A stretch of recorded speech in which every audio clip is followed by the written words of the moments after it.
a follow-up to what I've just written about the Constitution.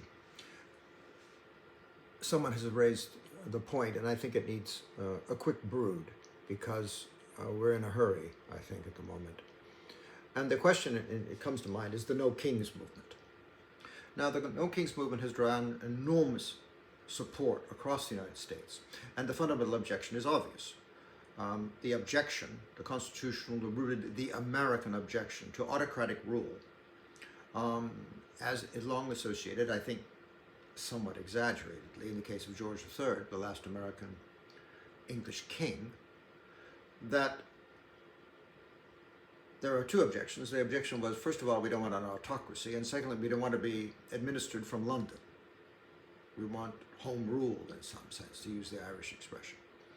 Now, given that, let's think about that a little bit more seriously. When you say no kings in an American context where there is no king, except that autocrat in the White House, then you are raising a fundamental objection that is misconceived. I think the people who support No Kings movement think that the replacement of Trump will end the problem, and then we can return to the old constitutional order as it was. But I think there's more to the expression no kings here. The fact that you have to raise this objection means that the Constitution has in some important sense, failed. So be careful with your language. No kings.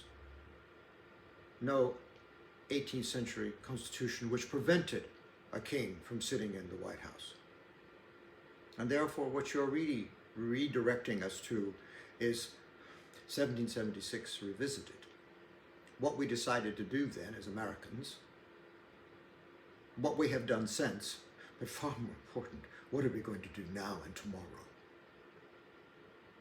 And if the objection really is to a constitution that failed to prevent a king from sitting in the White House, then we are back to zero.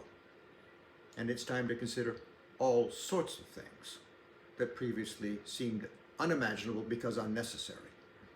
But necessity is knocking at the door. And we need to consider all options. And I would simply say, without making it explicit, this may involve a return to the American past. Onward.